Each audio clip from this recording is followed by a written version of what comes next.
see this? They gotta go now.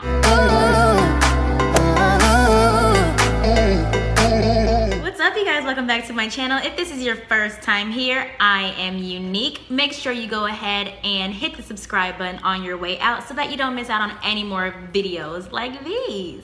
Gotta address the OGs if you're not new. If you're an OG, what's poppin' fam? So this video is a result of me asking you all on Instagram if you would like to see the pros and cons of the rubber band method that I did use to do my braids, and also how I installed them. It's not gonna be, really in depth on how I installed them because honestly there's a million tutorials that I watched myself. But I am gonna, be close up like I was in my faux locks video. I'm also, I don't know if I want to take one of these down on camera. I think I will, but not today because I have somewhere to go right after this. But I'm gonna add it to this video, obviously. But if you'd like to see how I did my braids, pros and cons, etc., keep watching. So first, let me start off with the brand of hair that I use to do my braids. I use Expressions hair in the color 2, and it is ultra braid, and it is the premium kind. I don't know if it makes a difference, but if it does, there you go. So what I did to braid my hair, first of all, this hair is 82 inches long. Do you think that this is 82 inches? No, it's not. What I did was unravel the braid that it comes in and snip it in half, and then use those 2 halves to do my braids. So altogether I used not even 6, like 5.5 packs of the hair. And honestly, this is the lightest hair I've ever used. I'm so used to having heavy braids, twists, whatever, but I've never used this hair before. So this hair is really light, and I would definitely do these braids again with that hair. I think it was definitely worth the price. I think it's $4.99, $5.99 a pack, but like I said, it's really soft, and it's like, look how shiny it is. It's like, I don't know, it's like really good quality hair. So I would definitely recommend this hair if you've never tried it. Next, how long did it take me to do my hair?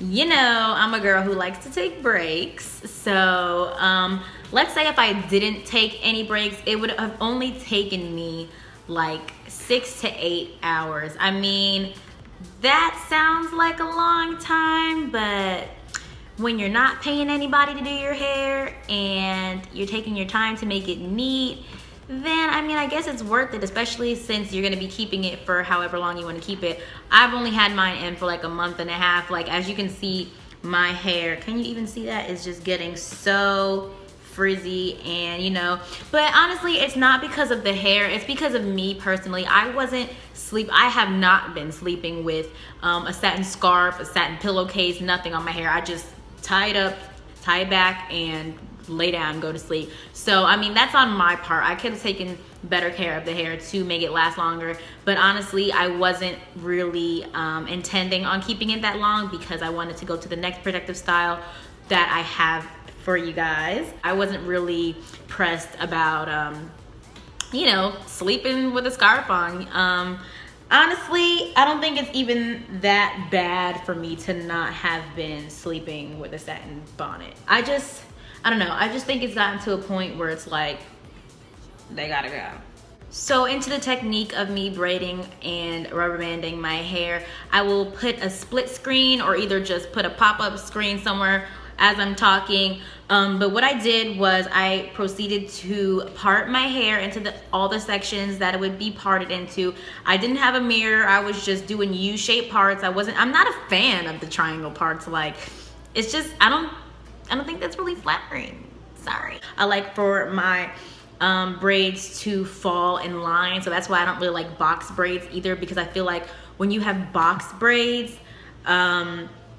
you can see your scalp, and I don't want people all up in my scalp. If you want to reference what one of my U-shaped parts look like, you can always go back to my faux locks tutorial and look at that, because I did go a little more in depth than I would in this video. But honestly, I feel like they were the same as far as, installing. Anyway, what I did was do U-shaped parts, and then I took my Camille Rose Aloe Butter Gel, of course, because that is my favorite cream that protects my hair, keeps my hair moisturized underneath my protective style. So I did that.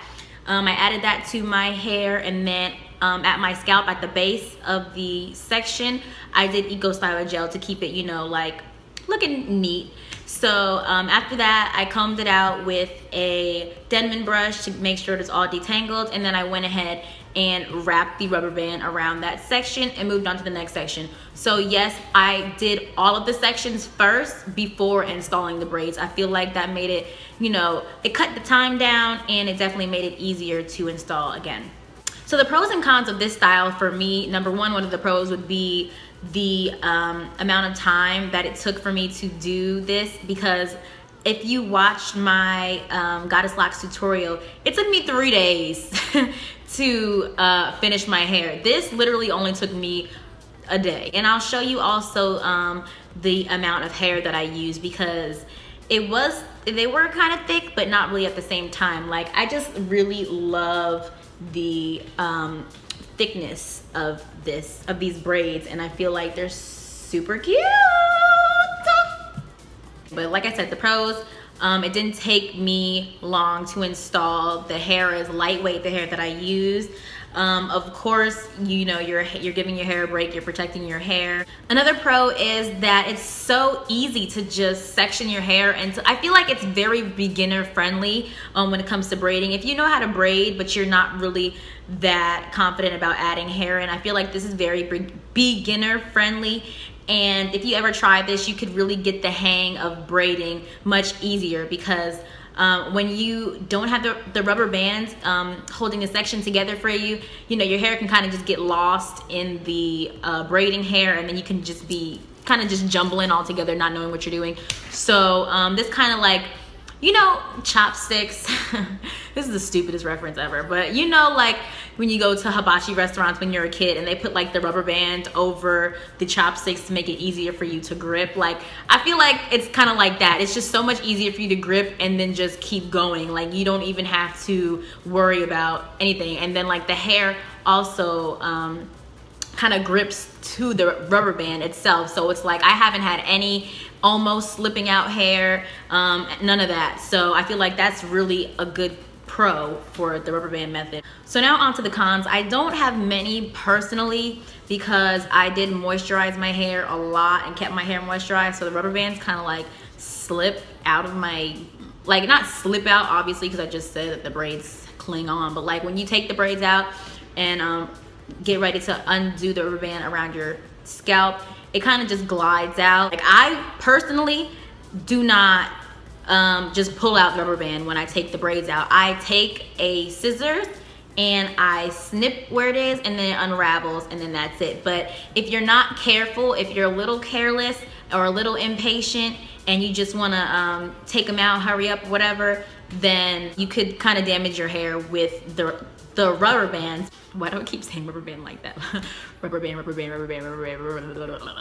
Because they're of the friction that it causes onto your, you know, strands. And another con of this method is that you can't really do it with, you know, smaller braids. I feel like you have to, not have to, but you can only really do it with bigger braids, because if you do it with smaller braids, you'll be there all day. I feel like this is the smallest that you could possibly do the rubber band method with, because even some sections I was like, this is a little too small. But anyways, I would definitely do this style over again. It was super easy, cute, and convenient. Let's do an update on my protective style challenge, because I feel like I have been so slacking. If you are new and don't know what I'm talking about, a couple videos down, I announced that I am going to be doing a protective style challenge for this whole semester, which is basically like 4 to 5 months. So that's what I've been doing. That's why I haven't been really doing like my hair tutorials. I've just been doing protective styling, because I wanted to give my hair a break and I wanted to see the growth that I can achieve with protective styling for the whole semester. So anyway, I was supposed to be taking prenatal pills and biotin throughout this whole challenge, but I've just been slipping. So whenever I do the whole length check and everything at the end of the challenge, I cannot really attribute it to the biotin or the prenatal pills because I honestly have not been consistent like I planned on. It's okay. I still do my essential oils in my scalp all the time, and I recently just did a whole bougie spray bottle mix with rose water, aloe vera juice, and the Main Choice 3-in-1 leave-in conditioner. Is it 3-in-1 leave-in or 3-in-1 conditioner? And that has been making my scalp feel so good. Like whenever it itches, I just spray that on and it's like, if you have those ingredients, I would definitely recommend to try that out on your scalp. Your scalp will thank you for it. I got the aloe vera juice and the rose water from Whole Foods, and I got the Main Choice thing from the Main Choice, obviously. So yeah, guys, I hope you enjoyed this little tutorial slash pros and cons video slash updates, whatever you want to call this video. I just wanted to come on here and let you guys know how I'm doing. I'm going to be making a wig soon. If you follow me on Snapchat, you already know that. If you don't follow me on Snapchat, I'm a little confused. You should probably do that. Honestly, I'm gonna start doing like random giveaways, and I want to give it to my followers that, you know, really reach out to me the most. You know, I really want to make sure that I am giving away products or whatever else I'm going to be giving away to the people who actually support me, and not, you know, new followers who are just following because they want to win a giveaway. You know what I mean? I said all that to say, follow me on Snapchat. You never know what could happen on Snapchat. And thank you so much for watching. I will see you in the next video.